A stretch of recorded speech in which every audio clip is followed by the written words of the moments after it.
I'm speaking to the River Esk Village Society tonight. So I will talk about the River Esk, but I was asked to talk about some of the background of hogweed and my experiences with it. I'm just going to kick off this floating meeting control at the front. So I'm going to talk about hogweed in general and other, we'll come back to the River Esk towards the end.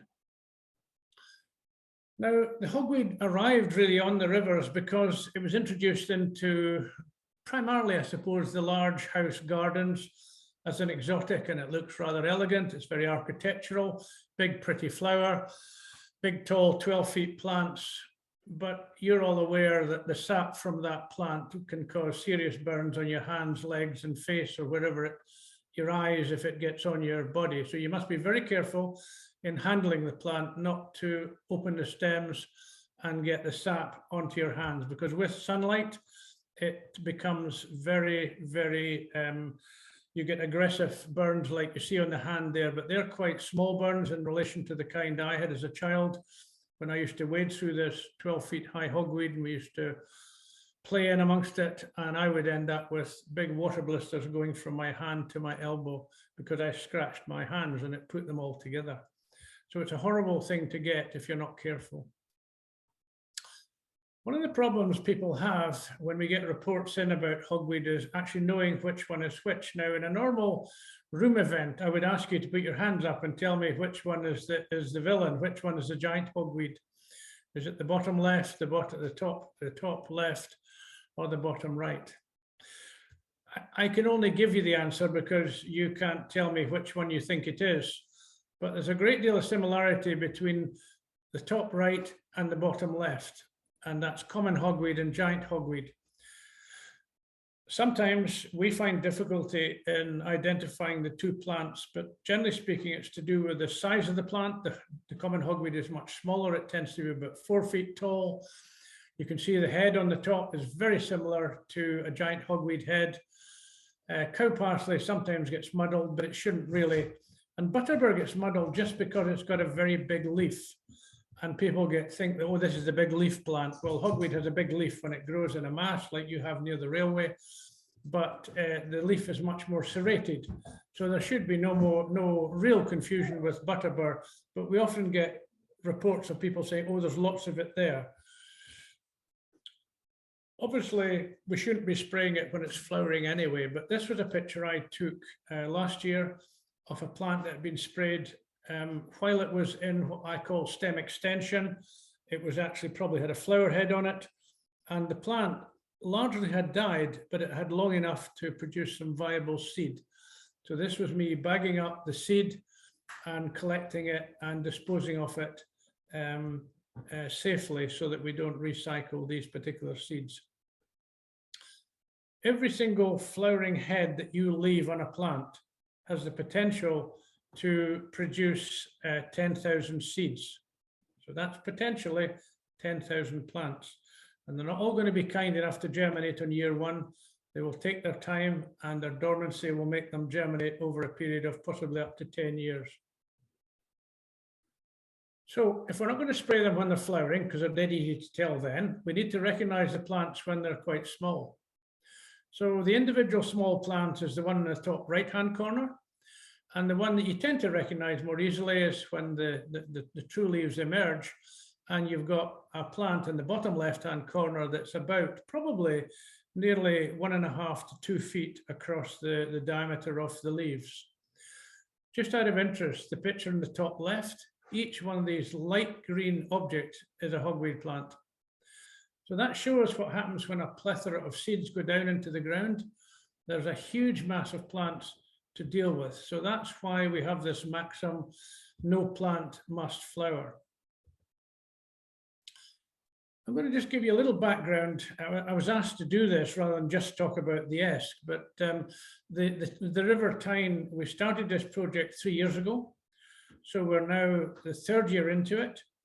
It's managed by ELCV, which is East Lothian Countryside Volunteers.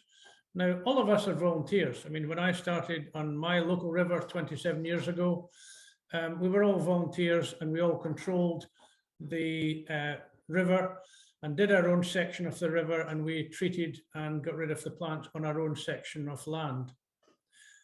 And I think one of the great values of that scheme, I know I was asked to go and talk to the River Tweed when the River Tweed Foundation were starting to talk about invasives on the River Tweed. They had a huge budget of money. And I felt there was a great value in the fact that my landowners actually did it at their own expense and time.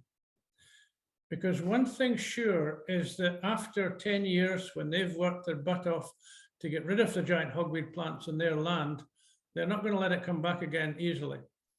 Whereas if a contractor comes in, starts from the river mouth, moves upstream, does it all, you kind of think, oh, that's very good, it's all done. But there's no residual buy-in to the project, I believe, in the same way. So we had 48 miles of river and the tributaries. We started with 20 volunteers and 50 volunteer landowners who did their own spraying. And the dynamic online mapping is quite a feature of the River Tyne, and that's developed by Dave Quarrendon. I introduced you to Dave at the beginning, and I will show you the map and what we can do with it later, but it is a very important part of the project because it does allow sharing of information very easily online. The volunteers, Dave, I think, has spoken to a number of them. I think COVID didn't help us last year because we didn't get a chance to do the training course quite so easily. So I think Catherine did most of the local training of the, we're now using an app called GIA. It's a mapping app. And so that's the one we commonly use now. It's not the one we started with, but it's the one we're using now. And there, these files are entered, the locations are entered on a smartphone, and the people send in their maps to Dave, and he plots them onto the map, which I'll show you where it is later. And you can also click on individual parts in that map, and it shows you exactly when it was recorded, who did it, and where it was. So it's really, really revolutionized the program. One of the things to be aware of giant hogweed, it's often quite difficult to see. I know it's an enormous plant, but forget the enormous size of the plant, because we really have to start spraying these plants when they're no bigger than this size here. And it's quite difficult. If you imagine you're walking along that opposite bank of the river that I'm looking at, you can't see down the edge of the river beside you. So it's sometimes a help if somebody's on the other side and can tell you where they are, and you can spot plants as a duo more easily. And when you're spraying them, particularly that, if somebody can be up either side of the river as well. We're particularly focused on giant hogweed, and that's what my farmers are signed up to do. But at the same time, we're asking them where they're walking past to treat the Japanese knotweed and indeed the Himalayan balsam as well. The Japanese knotweed particularly needs sprayed, and we use a spray called Roundup. It's made by Bayer UK. And remember, it's a targeted chemical. It's absorbed into the leaves of the plant. It's not soil acting, and it's a contact chemical, and it's the only chemical licensed for use near waterways. So it's the only chemical we've got that we can use. With Japanese knotweed, it wants to be sprayed in the springtime, and it also wants to be sprayed again in the autumn. And the autumn is as important as the spring because it allows the chemical to be drawn down into the stems of through the stems of the Japanese knotweed into the rhizomes underground. And that's what starts to debilitate the plant. And it takes several years of continuous spraying, usually, to kill a clump of Japanese knotweed. But it is killable, but it just takes a persistent number of years to do that. Himalayan balsam, and of course the Japanese knotweed spreads largely by bits of rhizomes falling off, getting cut off at the edge of the river and going downstream. The Himalayan balsam is a really pretty plant, and I'm really sorry it's on the target list because it seems too nice to be a horror plant, but it is quite invasive. And of course the seeds, they're like little sprung capsules, and it's when the seeds are ripened inside that flower head, the seed capsule goes pop, and these seeds will pop out about a meter away from the plant or more, and it spreads primarily by seed, and it's a very prolific spreader. It's very easy to control, sprayed by Roundup, or you can cut them down That's quite successful for Himalayan balsam, but there's a lot of it about, and on the Tyne particularly, a number of the farmers have said they're not willing to tackle that yet. There's a lot of it, and it's scattered in a wide area, and it's away under quite dense clumps of gorse and other bushes that you can't readily get under, and you see little plants if you're crawling about in there. This is the GPS map. I'm not going to open the map at this point, but this is the map that was developed for the River Tyne by Dave Corndon. And I will open it up later. I don't see the need to open it twice. I'm going to open it when I get to the Esk part.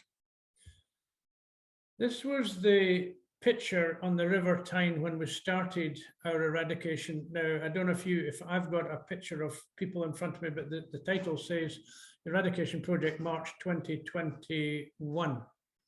So my number one's disappeared because I've got a screen in front of it. I can nudge it down. Does that help, or do you not see that? March 21, you can see that? Right. So that's showing you the positioning of all the hogweed plants down that river at the start of the year. The green ticks are areas where there are no hogweeds, up the river towards Gifford, going up through Danskin, up to the upper reaches of the river where giant hogweed free. And that might well be the case with the River Tyne. We're not sure yet once we've done our surveys properly. So by the time so that's how we started the year. So remember, this is year 3, a lot of plants still about. We haven't really seen we've seen a little bit reduction in some places, but no significant reduction at all after up to year 3. But by the time we got to the end of the year, these green ticks are what we're looking for, and that's what you want to see on the River Esk as well. So these green ticks tell us that, to the best of our knowledge, on the survey work we've done, there are no flowering plants on that river. It doesn't mean to say there's not a tiny little, mini little hogweed plant that we can't see, but there's no flowering plants. The key about that is that there are no seed will be distributed back into the ground. So if we stop them flowering, we can cut the process off, and we can then quietly mop up over time the seeds. So that's quite an enormously credible project achievement. Now, we did that each year for each of the 3 years, so that's been really wonderful. And it's a tribute to the landowners who've actually got off their backside and done it and sprayed them or dug them out or whatever they do. And also to the spotters who've gone round and helped to check up where they are. And to be fair, I've spent a lot of time as coordinator I'm the coordinator for the River Tyne, and I've spent a lot of time reporting back to farmers where the hogweed are. And Dave and I have done a lot of mopping up at the end in the river where we think there's plants need to be removed that aren't going to be removed in time. So we will take out some, we try to get them now before the flower at the big bud stage, and we don't want to be later than that if we can help it, because it means we can dispose of the plants on site, whereas if they've flowered, we've got to cart them off site, and it's a much more complex process. So that's year 3, and I'm really, really pleased about that. That's a very credible, and that's what we want to see on the River Tyne, the River Esk by next year. Now, this is the GPS map. I'm going to come back to the map itself, but this is using the map to find a plant. So I'm going to just run this little video through, if you don't mind, for a few minutes. You can use the Tyne hogweed eradication map as a sat nav to find plants. This video shows me using the map on my mobile to find a plant out in the real world. Recently, James Wiley spotted 2 giant hogweed plants on the Tyne, which are now on the map. So I went to see if I could find one of them. James, can you mute yourself? Near the Iron Bridge, downstream from Preston Mill.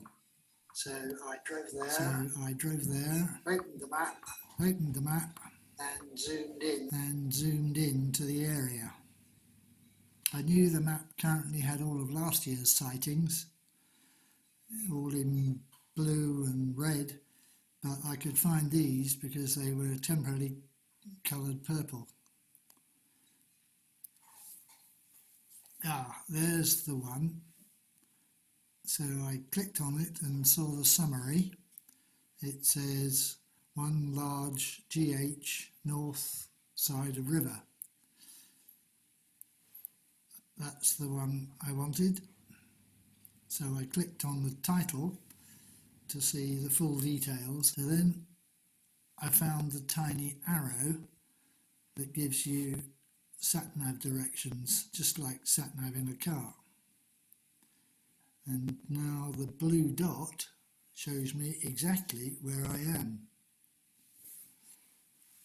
And it tracks me whilst I am walking towards the plant. So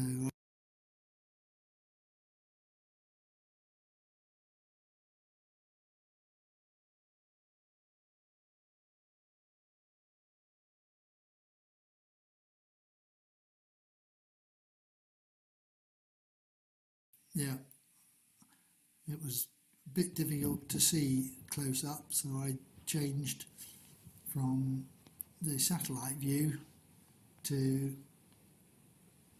plain map view.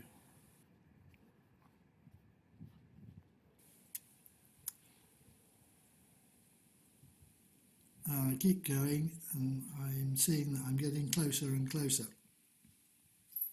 And this is what I said at the time. This is a plant that James found a week ago, and he sent me a GPX file. I've put it on the map and now I'm trying to locate it. Well, it should be just here. Oh, I've gone past it. See the big circle, quite a big blue circle. Let me go back a bit and wait for it to catch up with me. And it should be just here.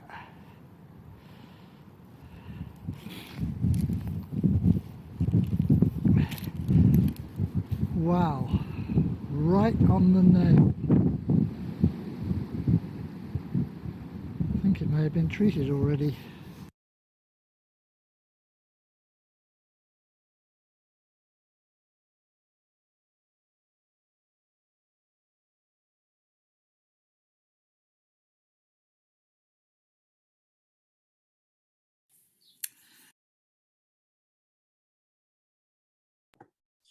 Right, there we go. We're back on there. I think hopefully the sound did come through properly. I think the important thing about the video was it shows the ability to use the map to actually find the plant. So the landowners can, if they wish to use it, see, and on the map detail, it shows you the date that the plant was recorded. So you know if you've been round and sprayed after that date, that you don't need to worry about looking for it. Now we're now looking at, we were awarded a prize from the Scottish Land and Estates. They run a competition, it's a very big competition, and we were the winners of one of the categories of the environmental category of that award. I'm just going to get rid of this. If I can move this out the way, I could get rid of this. Here we go. Rid of that floating controls out my way. That's fine. We were winners of this category of award in 2020. And I think what was lovely about that was that that was our second year into the scheme on the Tyne. It's for our work in hogweed eradication on the Tyne. And I think what's lovely about it was a kind of more public acknowledgement of the work that we had all done as volunteers. And that was the spirit in which we were happy to accept the award and delighted to have received that, and to realize that that there's a wider public out there who really do appreciate the work that we are doing. And you should be aware of that on the Esk as well, and bask in some of the glory of this, because this was for the work on the Tyne, but it's very much covering other rivers as well. So last year was the first year of the River Esk Giant Hogweed Eradication Programme. So this is very much Catherine's project, and she set off and was doing the 5 miles from the Dalkeith Country Park down to the sea. 10, and it's really quite a bad area. There's lots of terribly bad areas in it. It's a complex area because although I've said there's 10 voluntary riparian owners, there's probably a lot of householders who have riverside pieces. There's industrial estates who don't really care much about the land round about them because it's probably council managed in a sense. So it's been quite difficult area to cover because it's quite sort of urban. And 20 volunteer spotters that we're extremely grateful for the work that they've done. So it's important to keep in contact with everybody and to make sure they're all doing what they're supposed to be doing. And that's been Catherine's task and challenge and probably pleasure over this last year, if I can use the word pleasure. Catherine, she's still smiling, so we'll say pleasure. Yeah. Now, if you just look above Catherine's head, you see that plethora of plants there. Well, when I started on the Beal and Whittington water 27 years ago, we had areas that were miles and miles just like that. So don't be put off by the awfulness of it all. But what you have to do is remember no plant must flower. And there's no shortcuts to that mantra. No plant must flower. And you really just got to get in your head that that's what must happen. Or you're putting yourself, every plant, put yourself back another 10 years. So that's the map.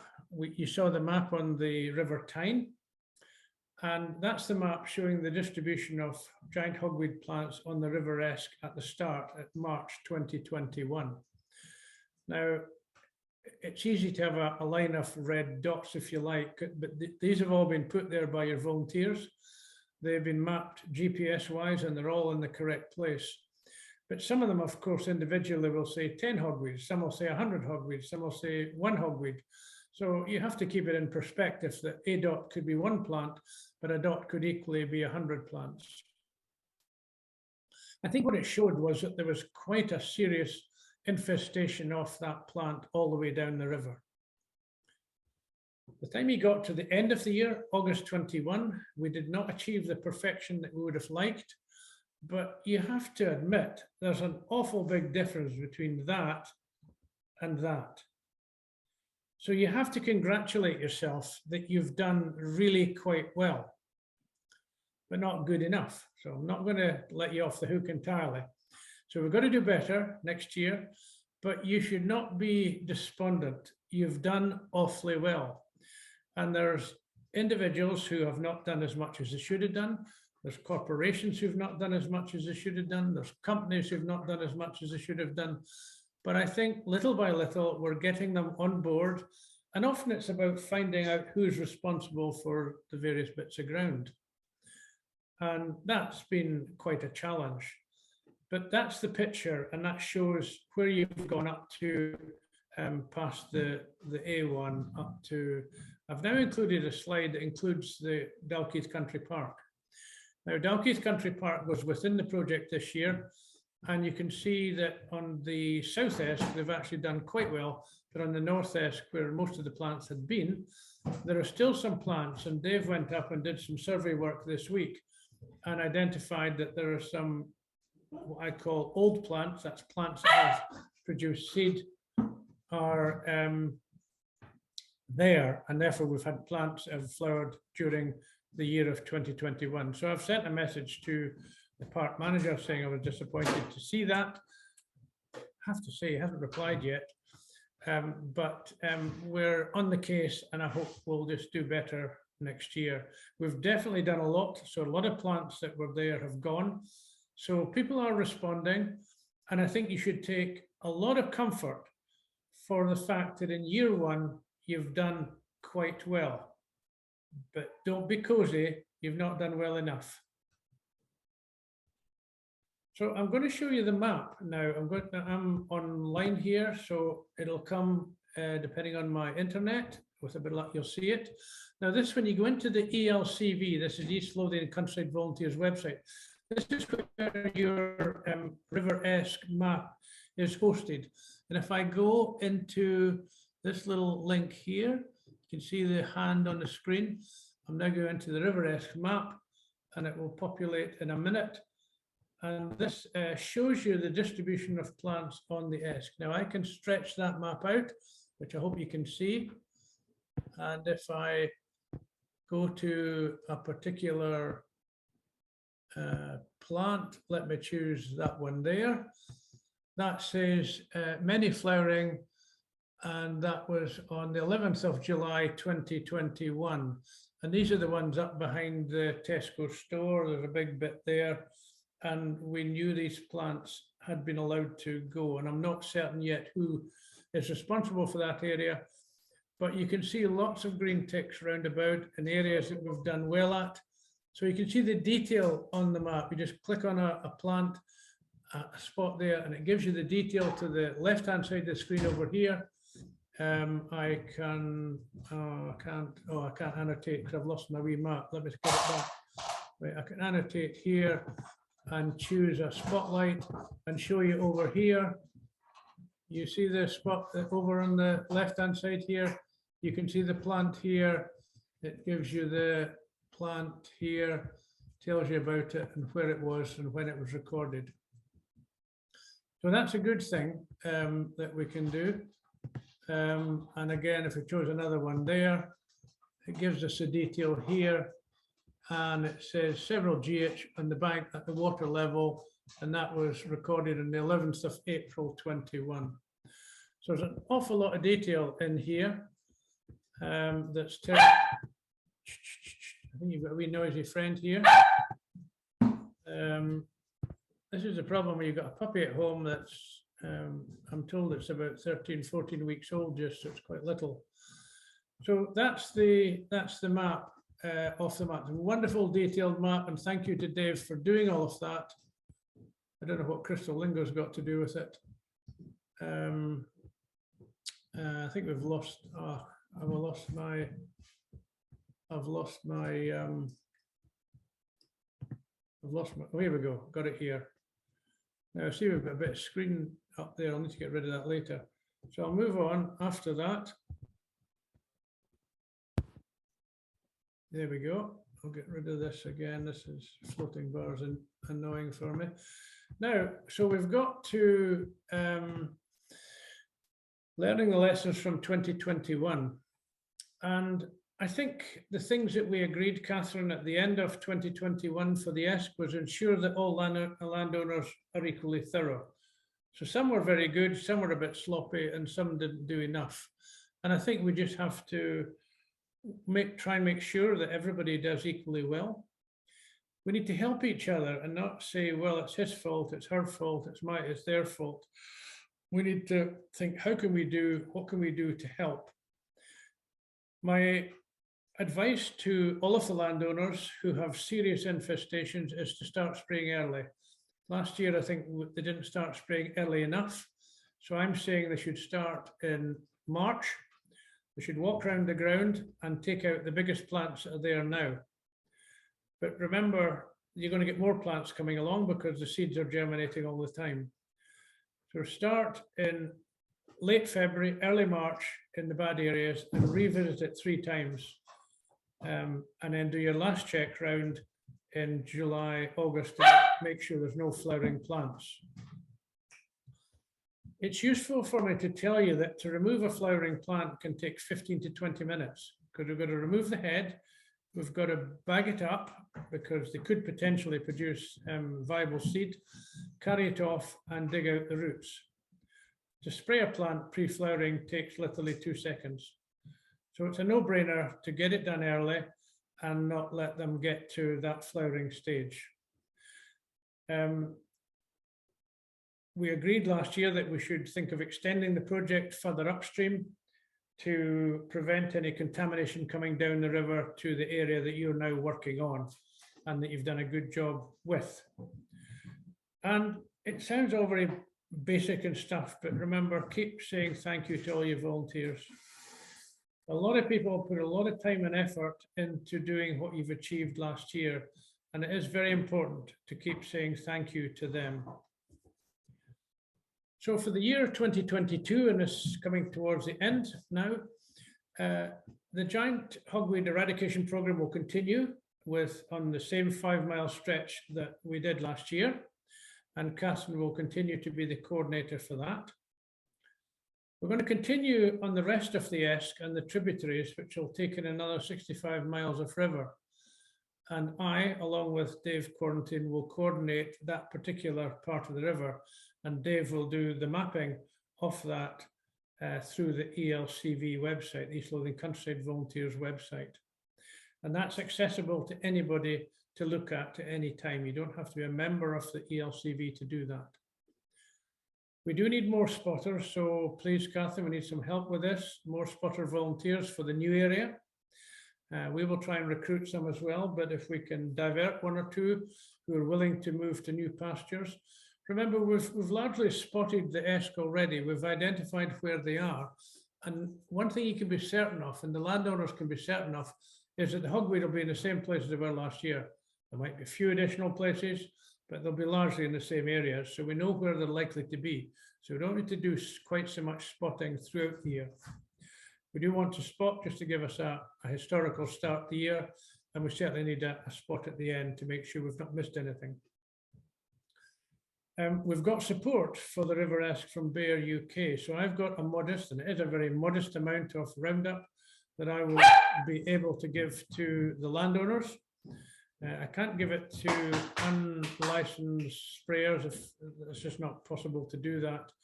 I can only give it to licensed sprayers, which generally are the farmer, landowner members on the river, or their employees who carry a registered license for knapsack spraying. But remember, everybody can use a spade. Everybody can, so don't blame somebody else for leaving the hogweed. Take your spade out and go and knock it over. It's a huge help, and it's a psychological help to think that there's everybody out there trying to help to do the job. But do remember, if you're going to cut the stem with a spade, be careful not to get the juice onto your hands. Wear gloves, be sensible, and do it very sensibly at an early stage in the plant's life. And remember, plants that are cut over when they're young will just regrow and produce a flower. So it's important to then dig out the root and just cut it off underground level. And the obvious maxim, remember, no plant must flower. Now, that is the project for 2022. And this is a voluntary project, remember? So be proud that you're all volunteers in this project, and that this is quite a unique project on such a large section of river. 70 miles of River Esk we're going to tackle this year. And I think you should all be extraordinarily proud of your achievements last year, but of what you're going to achieve